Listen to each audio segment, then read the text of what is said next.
Assalamualaikum warahmatullahi wabarakatuh. Perkenalkan, nama saya Desi Tamala dari Prodi S1 Akuntansi Reguler Universitas Muhammad Nasir Bukit Tinggi, Fakultas Sosial dan Humaniora.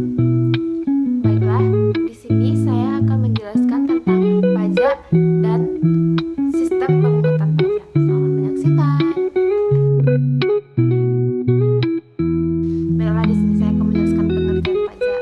Pajak yaitu iuran wajib yang dibayar oleh masyarakat, baik perorangan maupun badan usaha kepada negara. Pajak ini itu bersifat memaksa berdasarkan undang-undang. Artinya, jika kita sudah memenuhi syarat sebagai wajib pajak, maka kita harus membayar pajak.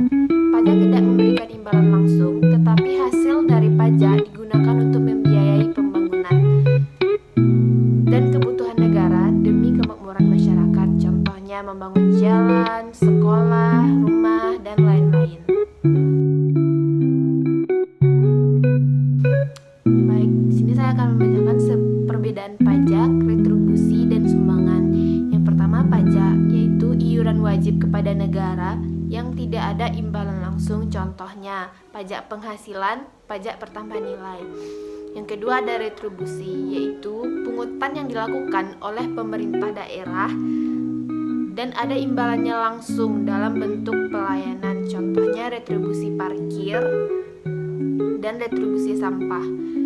Yang ketiga ada sumbangan. Sumbangan yaitu adalah pemberian sukarela dari masyarakat untuk kepentingan umum dan tidak wajib. Contohnya sumbangan bencana alam atau sumbangan masjid.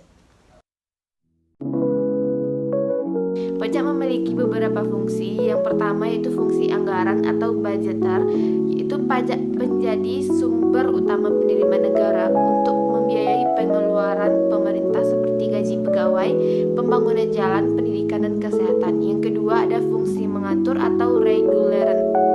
Pemerintah bisa mengatur perekonomian masyarakat lewat pajak seperti memberi keringanan pajak bagi investor atau menaikkan pajak barang mewah. Yang ketiga ada fungsi pemerataan atau distribusi, yaitu pajak digunakan untuk membantu masyarakat kurang mampu, misalnya melalui bantuan sosial, subsidi pendidikan atau KIP, kesehatan, dan pembangunan desa.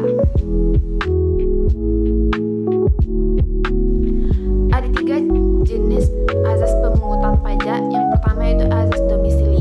Pajak dikenakan kepada orang yang tinggal berdomisili di suatu negara tanpa melihat dari mana penghasilannya. Contohnya WNI yang bekerja di luar negeri tetap bisa dikenai pajak di Indonesia. Yang kedua azas sumber. Pajak dikenakan atas penghasilan yang berasal dari dalam negara tanpa melihat siapa yang mendapatkannya. Contoh, orang asing yang bekerja di Indonesia harus bayar pajak di Indonesia.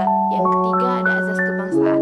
Pajak dikenakan berdasarkan status kewarganegaraan walaupun tinggal di luar negeri. Contohnya, warga negara Indonesia tinggal di luar negeri tetap bisa kena pajak jika ada penghasilan di Indonesia.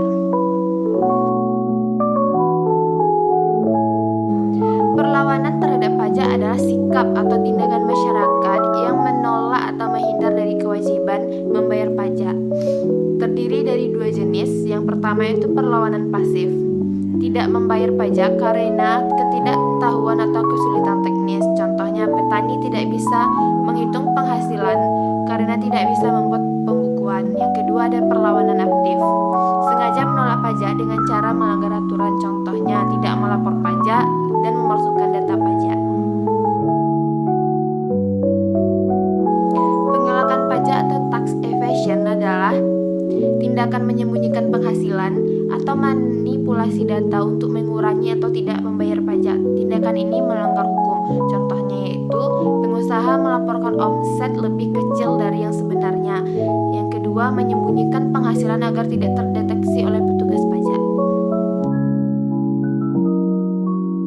Pemungutan pajak harus berasas pada efisiensi, yaitu maksudnya pemungutan pajak harus dilakukan dengan cara yang hemat biaya dan mudah dan tidak membebani masyarakat maupun negara. Tujuannya agar hasil pajak lebih besar daripada biaya memungutnya. Contohnya, penggunaan sistem e-filing atau e-billing agar masyarakat bisa melaporkan dan membayar pajak secara online, menghemat menghemat waktu dan biaya. Self-assessment yaitu adalah sistem perpajakan di mana wajib pajak diberi kepercayaan untuk menghitung, membayar dan melaporkan pajaknya sendiri tanpa perlu ditentukan langsung oleh petugas pajak. Contohnya, wajib pajak aktif, petugas pajak hanya mengawasi dan bisa dikenakan sanksi jika pelaporannya tidak benar. Baiklah, itulah sekian materi yang saya ketahui tentang pajak dan sistem pemungutan